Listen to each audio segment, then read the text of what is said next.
Ladies and gentlemen, boys and girls, cats and dogs, welcome to Drippin's Reactions.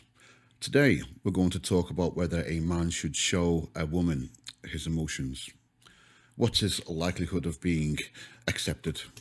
Is it a good thing? Is it a bad thing? What evidence do we have out there that it's either good or bad? So, with that being said, let's jump in and have a little explore and see what happens. Okay, so we're going to start off with an opinion from Justin Waller. I love this guy. He's Southern American, Texas, I believe. I'm not too sure. Don't quote me on that. I love his accent. I love his stature. I love the fact that he's proper, I hate to say, alpha man. He's a proper guy, and he just says what he means, and he means what he says. He's a millionaire, and I think we should have a little listen to what he has to say. I'm a big believer that a man should never cry or show emotion from a woman. What? And the reason is, if you were to translate the words, he's screaming, I can't take care of the situation. You can't trust me. And so the woman's like, man, I better get masculine real quick because men are weak. And if men were stronger, women could trust them more and let go. And whether you like it or not, fall into that feminine frame, because I think that's what they're naturally propense to do. You know what, I'm going to go ahead and agree with that wholeheartedly, because there's a lot of guys out there who are just... they're not really guys anymore. I'm not blaming anyone. I'm not going to point any fingers. I'm just talking about the effect of what's happened. You see, this society has shown men to show their emotions. They've shown men to cry. They've said, okay, it's okay, take a back seat. I mean, you can even see it in society. Look what's going on in China. It's what's it called now? Bai Ling. It means let it burn. Men are just, because of all the societal pressures, they've just receded. They've just gone, you know what, let it rot, leave it be. So men are just kicking back and doing nothing. They're even coming out of the workforce because of the abysmal wages that they're getting paid. So there's also the effect of the testosterone levels that have seriously decreased over the last 70 years. So men aren't quite the same as what they were years ago. There's a lot less of get up and drive. So I can understand why women can see a lot of men as being weak. So if you show the woman your emotions, and like he said, if you start panicking about a certain situation, you literally are saying to the woman, I can't handle this. I can't do this. And women, they're survivors. They are. You've got to hand it to them, they're survivors. And not only that, but a woman's hypergamous nature drives her to find a guy that's better than she is, that earns more than she does, that is stronger than she is, that can lead better than she can. So if you're showing her all kinds of emotions, upset, panic, fear, she's not going to have much faith in you, man. I feel like as women, it sounds nice to say, yeah, cry to me. However, they do studies on this stuff, and women lose respect for men when they see you cry, and they lose attraction for you. So it sounds nice for me to say, yes, cry in front of women. That's what I was going to say. Being honest. Okay, I love Pearl. She just tells it as it is and smashes it out the box. So, yeah, she's just basically reiterated what Jay said. And listen, the way it is in the world, right, you can't exactly take a woman. It's quite a difficult minefield to navigate, because you can't always take what women say as what they say. For example, sometimes no means yes. Sometimes yes means no. I'll give you an example of that. Girl meets a guy for the first time and she goes out on a date, and it's really nice, she's having fun, and she says to the guy, look, don't come on to me, there's not going to be any sex tonight. Guy says, oh, it's all good, whatever. They carry on, they have themselves an absolutely amazing night. He drives her home, he gets out the car, opens the door like a gentleman, walks her to her door, kisses her on the cheek and says, great, I had a really nice time tonight, I won't see you again. Gets back in his car and drives off, with the woman standing at her door, staring with a bewildered expression on her face. Why? Because the guy did as she asked. He didn't come on to her. She said no sex. He said okay. But deep inside, the woman wanted him to come on to her. The woman wanted sex, but she said don't do it. So it's a bit of a strange one. You've also got projection, which is a lot of women's primary weapons, their go-to default setting. So when a woman says, I want a man who is emotional, I want a man to show me his emotion, I want a man to trust me and be on the same level as me. No, like I said, the hypergamous nature of a woman dictates that she finds a guy that is better than her, higher than her, that can be a better leader than her. So if you show her your emotions, you're making her equal. You're showing her that you have blind spots. You're showing her that you've got weak spots. This is not an admirable trait in a man for a woman. Don't do it. As a gender-inclusive feminist, I am unapologetic about wanting men to have nice things. And by this, I mean, I want men to experience the full range of human emotions. I want them to have access to any emotion they are feeling at that time. If they are sad and grieving, I want them to have space to be sad and to grieve. I want them to be able to ask for help, to show that they're vulnerable, to show that they're in pain, without anyone policing them, without anyone implying that they're weak or not masculine, without anyone trying to shut down their emotional experience. Think about the last time you saw a man experience genuine joy, open-hearted joy about something that wasn't within the very narrow box that men are allowed to be excited about. I'm not talking about a video game. I'm not talking about an album that dropped. I'm talking about felt joy of some human experience, touching grass, seeing a butterfly, watching a bird. I don't care what the fuck it is. I want men to have access to affection. I want them to be able to cuddle their friends. My girlfriends play with my hair all the time. If I want touch as an emotional resource, I have access to it whenever I want. I want the men in my life to have access to exactly that. I want their sense of being loved to come from a dozen resources, not just romantic love. So when I say I want everything for men, I mean whatever they were denied by their fathers, whatever they were denied by their uncles and brothers, whatever their guy friends told them wasn't cool, whatever their girlfriends who internalized patriarchy told them was unacceptable for them. I want them to have all of it. And I will never apologize for advocating for men. Yeah. Listen, look, I don't really know how to take that one. I think that you're trying to say something nice. I think you're trying to be nice about this whole situation. But listen, let me take those female coloured lenses off you, okay? I understand what you're saying. You want men to experience the full emotions and everything else. But with all due respect, leave us alone, okay? Please don't tell men how to be men, because I think we can see from society nowadays that a lot of guys are following the blueprint of how to be a man that's been written and designed by women for men.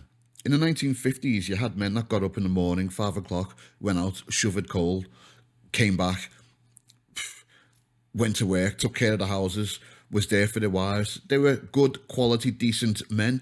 When there was an argument, you'd have an argument, you get into a little bit of fisticuffs, and then you get back into it, because we men, if we start becoming emotional and being angry and being scared and being everything else, we're not going to be able to deal. And you know what, quite frankly, we're going to malfunction, because that's not the way that we're built. Look at the way society is at the moment. The reason why men are in the predicament that we're in now, in my opinion, is because of the decreasing rate of testosterone, which is the main ingredient of being a man. So if you take the man out of men, you're going to end up with a lot of soy boys. And that's what a lot of this population consists of at the moment, soy boys. So do me a favor, leave us alone, let us handle situations, let us allow you to put us into situations and we handle them. Okay, proof women don't want an emotional man. This is from Wood's own video, so let's have a listen to this. Proof women don't want an emotional man. Did you have something deeper? Like, should we go deep? When's the last time you cried? Oh. Yeah. You trying to cry now? No, I lost my best friend this year, so it's still been a hard thing for me. I'm so sorry. Like, you made me think about it. I'm so sorry. Oh. Guys, built. Can we give him a hug? Wait, is that allowed? Can we give him a group hug? Oh my gosh. Group Don't hug? do I'm it. sorry. It's fine. Damn, this guy is built. Stocky, good-looking guy. It's hard. Good style. Don't joke. Good That style. was my brother. Damn, whose question was that? No, I'm sorry. I'm kidding. And then he's just like mildly uncomfortable. Oh, shit. There's nothing against him. Yeah. Fifth, we have West LG. at 7 points. Sounds crazy. In fourth, Damn, now that is some serious. Damn, that's hard. That's hard. I mean, that guy was built. He was good looking. He had great style. And you see in the hierarchy where they put him, I think they put him at number 1 first, yeah? Then they asked the question and they were like, oh, let me give you a hug. This is women who want an emotional man. And he showed some emotion, and what happened? He got relegated all the way down to 5th place. Damn. But the other funny thing is, did you see a couple of the smiles on the women's faces, like when you're like scratching their head? It's because they knew deep inside that it's a load of baloney. They know it's a load of crap. You can say it. It's part of the agenda. It's part of the PC way of life and everything else. But they know quite well that they do not want a man who is emotional. Emotional men are dangerous. Okay, let's see what Sadia Khan has to say. She's going to beg and say, please forgive me, please forgive me. But the reality is, we don't want the man that forgives us. We really don't. We want the man that says, you had your chance. It's been a pleasure. I wish you the best. Because that's the man we respect. Okay, so by extension, that's pretty much the same thing, really. If a woman does something because she cheats on you, and it comes to a header, it gets blown up, you get into a discussion, she actually finally is backed into a corner and has to actually take accountability, warrant her actions, and explain what she did and talk about the whole situation.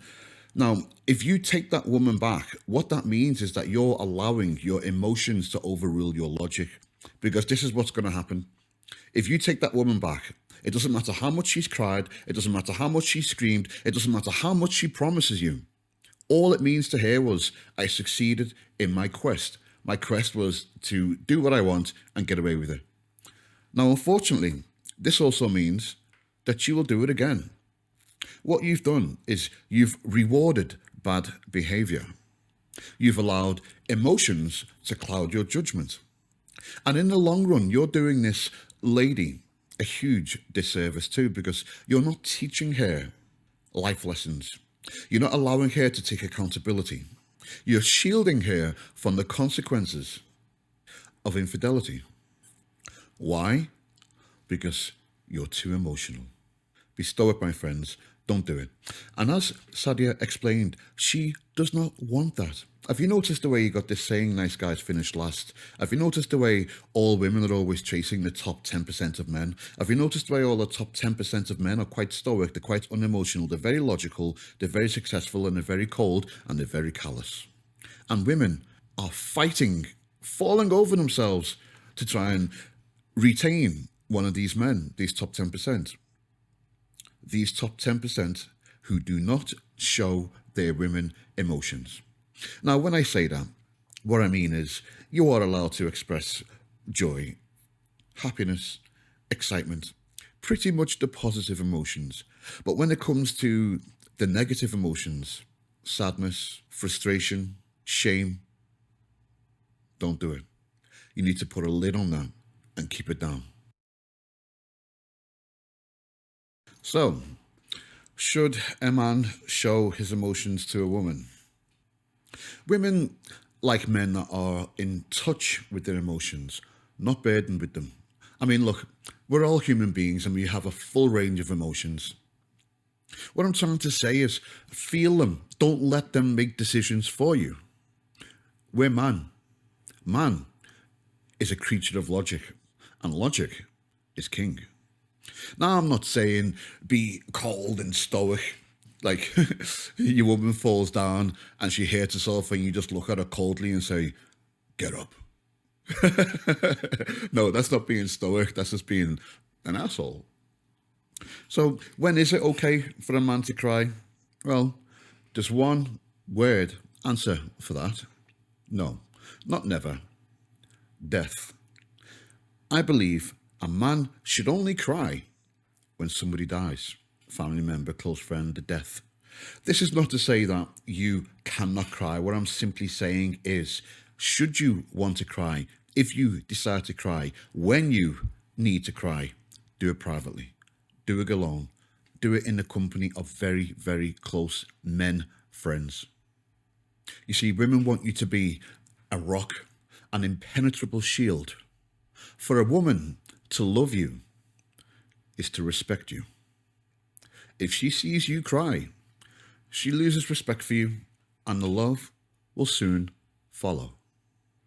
And if she does decide to stay, then deep inside there'll be another guy that she may or may not gravitate to, depending on her morals and impulses, that is seemingly harder than you are, more masculine than you are, and more capable than you are.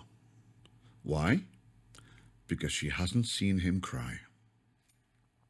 You know, if you get emotional and start telling a woman all your ills and your voice starts getting that modulation, that shaking it, you know, when your voice starts going like that because you're really upset and you're trying to hold back the tears, you know what she's going to do? The next time you get into an argument, she's going to use it against you. You know, today there's a noticeable lack of respect for men. There's no empathy. There's an active agenda to destroy men. So if you do become emotional in front of a woman and she uses it against you in an argument, see Sadia Khan. Leave. She doesn't respect you, and you will have given her all the ammunition in the form of bullets that she can then shoot at you. And there's something else I want to add. You know, all this crap about the feminine side of a man. You know, that only applies to men that have sipped that feminine Kool-Aid, or have had counselling or some kind of therapy and told that it's okay to be feminine, it's okay to cry, let her out. Stop it. Get out of here with that crap. We, man, we don't have a feminine side. We have emotions, we have empathy, and most times a man will marry for love, not resources. We're human, but we are man. The only time you guys should express your negative over-the-top emotions is with your man friends. And they'll sort it out. Trust me. Try it. You'll see. Not a woman. You know, there's a minority of good, clean, wholesome, feminine women out there who want a good man for a relationship. The chosen, I call these women. The saviors of the human race. But even then, do not show your negative emotions. Be the boss that she wants you to be. Be the rock that can hold it down. Be the man that she wants to look up to. And love her with all your heart. Oh, that's only if it's a good one, by the way. Just saying.